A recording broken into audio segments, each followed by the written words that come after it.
नमस्कार। हम सब है ना कभी टाल मटोल करते हैं या फिर ध्यान भटक जाता है, आम बात है। बिल्कुल। तो आज हम शेल्डन होवे की किताब है हाउ टू बी डिसिप्लिन्ड, उसके जरिए इन्हीं चीजों को समझने की कोशिश करेंगे। हाँ, ये किताब काफी व्यावहारिक है। देखते हैं कि होवे आत्मसंयम मतलब डिसिप्लिन और सफलता का रास्ता कैसे दिखाते हैं। तो सबसे पहले ये अनुशासन आखिर है क्या? क्या बस खुद पर सख्ती करना? नहीं, देखिए, होवे का नजरिया थोड़ा अलग है।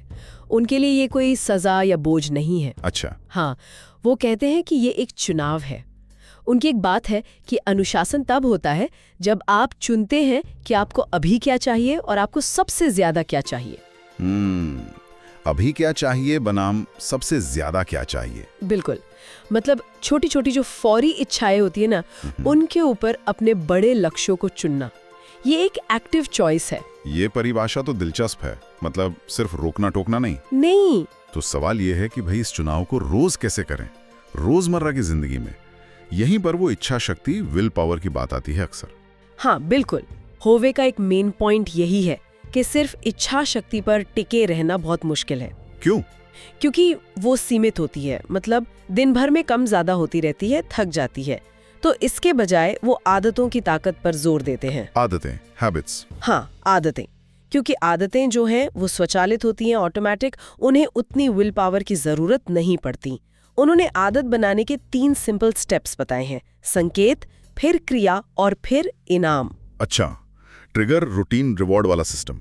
वही। जैसे मान लीजिए सुबह उठना एक संकेत है। हाँ। तो पुरानी आदत है फोन चेक करना, उसकी जगह नई क्रिया हो सकती है 5 मिनट ध्यान करना। बिल्कुल। और इनाम शायद वो शांति जो दिन की शुरुआत में महसूस होती है। एकदम सही। सुनने में तो ये सरल लगता है, और इसे बनाए रखना, इसके लिए शायद सोच में भी कुछ बदलना पड़ता होगा। हाँ, ये बहुत जरूरी पॉइंट है। यहीं पर मानसिकता, माइंडसेट का रोल आता है।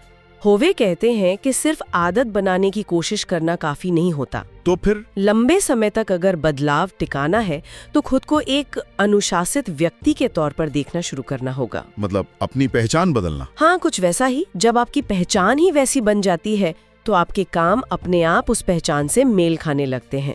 ये सिर्फ बाहरी नहीं, अंदरूनी बदलाव है। ये पहचान वाली बात, ये सीधे जुड़ती है टाइम मैनेजमेंट से भी, है ना? कैसे?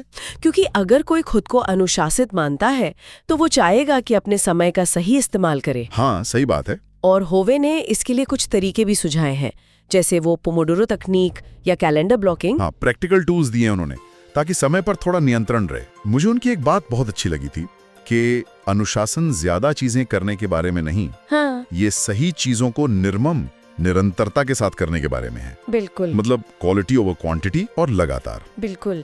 और आज के डिजिटल युग में तो ये सही चीजों पर टिके रहना और भी मुश्किल हो गया है। हाँ, ध्यान भटकाने वाली चीजें तो हर तरफ हैं। हर तरफ फोन, नोटिफिकेशन।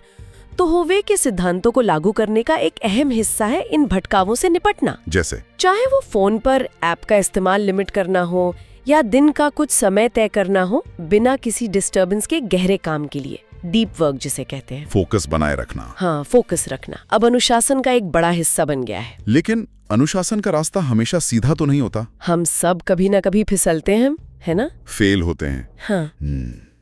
तब क्या अनुशासन का मतलब है कि कभी फेल ही ना हो? नहीं नहीं, होवे ऐसा बिल्कुल नहीं मानते। उनके अनुसार असल अनुशासन तो असफलता के बावजूद टिके रहने में है। अच्छा। हाँ, वो कहते हैं अनुशासन का मतलब है कि आप कल असफल होने पर भी आज उपस्थित हो, मतलब हार मानकर बैठ ना जाना। ये सुनने में तो ठीक है, पर असल जिंदगी में शायद यही सबसे मुश्किल है, गिरकर उठना। बिल्कुल मुश्किल है, और शायद इसीलिए होवे आत्म क्षमा मतलब सेल्फ फॉरगिवनेस पर भी जोर देते हैं। खुद को माफ करना। हाँ, जब गलती हो जाए तो खुद को कोसने या ये सोचने के बजाय कि बस अब खत्म, मुझसे नहीं होगा, एक ज्यादा मददगार नजरिया अपनाना। कैसा नजरिया? ये सोचना कि चलो कोई बात नहीं, चूक हो गई, अगली बार बेहतर करेंगे, न कि अब ये मुझसे कभी नहीं होगा।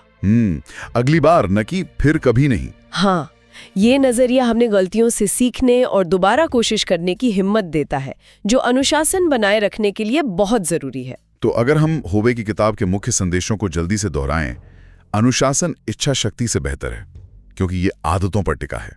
सही। छोटी लगातार आदतें भविष्य बनाती हैं। बिल्कुल सही। काम लगातार करना जरूरी है और ध्यान भटकाने वाली चीजों से निपटना भी उतना ही जरूरी है। हाँ। और असफलता वो रास्ते का हिस्सा है, घिरकर उठना ही असल अनुशासन है। एकदम सही कहा। और ये सिद्धांत सिर्फ काम या पढ़ाई तक ही नहीं है। नहीं, होवे के अनुसार अनुशासन जीवन के हर उस पहलू में जरूरी है जहां हम कुछ बेहतर करना चाहते हैं। करियर हो, सेहत हो, रिश्ते हो, हर जगह ये एक तरह का बुनियादी जीवन कौशल है। तो आज के लिए शेल्डन होवे के विचारों पर हमारी ये बातचीत यहीं तक। और श्रोताओं के लिए एक सवाल छोड़ जाते हैं सोचने के लिए। हाँ। अगर आज से सिर्फ एक अनुशासित आदत बनानी हो तो वो कौन सी होगी जिसमें आपके जीवन में सबसे बड़ा सकारात्मक बदलाव लाने की ताकत है? सोचिएगा जरूर।